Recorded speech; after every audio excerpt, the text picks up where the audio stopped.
يبدو بأن المغربي فوزي لقجع لم يعد يعجبه بقاء باتريس موتسيبي على رأس الاتحاد الإفريقي لكرة القدم. الأزمة التي كانت في الكواليس في السر بدأت بعض تفاصيلها بالخروج إلى العلن. هنالك مخطط للإطاحة بموتسيبي.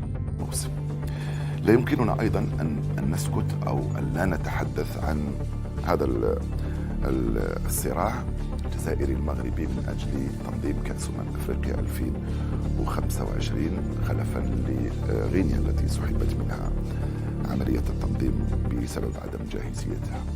يبدو أن هناك تسريبات كثيرة جدا تتحدث عن تصعيد كبير، مش تصعيد سياسي، لا، تصعيد رياضي وتصعيد على مستوى كواليس دخل في القضية حسب التسريبات الرئيس باتريس موتسيبي، الذي الكل صار يدرك الآن بأنه صارت عنده مشاكل كبيرة جدا بينه وبين رئيس الاتحاد المغربي لكرة القدم على خلفية هذا الملف طبعا، وعلى خلفية ملفات أخرى، لدرجة صار يقال بأنه الجانب المغربي يريد الإطاحة بموتسيبي في أقرب فرصة من رئاسة الاتحاد الإفريقي لكرة القدم، خاصة وأن موتسيبي يريد إعادة النظر في ذلك القرار الذي اتخذ في الرباط، لو تذكرون أثناء الجمعية العامة الانتخابية التي أعطتنا موتسيبي رئيسا للاتحاد الإفريقي لكرة القدم. تذكروا ذلك القرار الذي يمنع صفة العضوية في الكاف على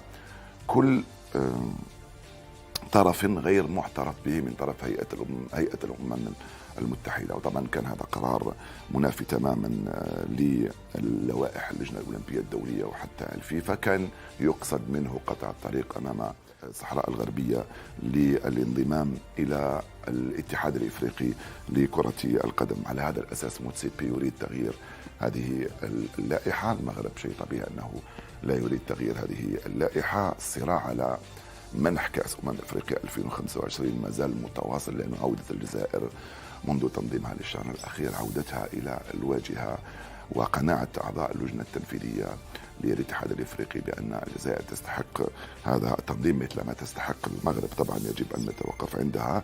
أنا ممكن يكون الفاصل إنفانتينو بكل وزنه، مثل ما كان فاصلا إنفانتينو عندما شارك في الجمعية الانتخابية للاتحاد الإفريقي ورشح ورجح كفة موتسيبي لرئاسة الاتحاد، ورجح كفة حتى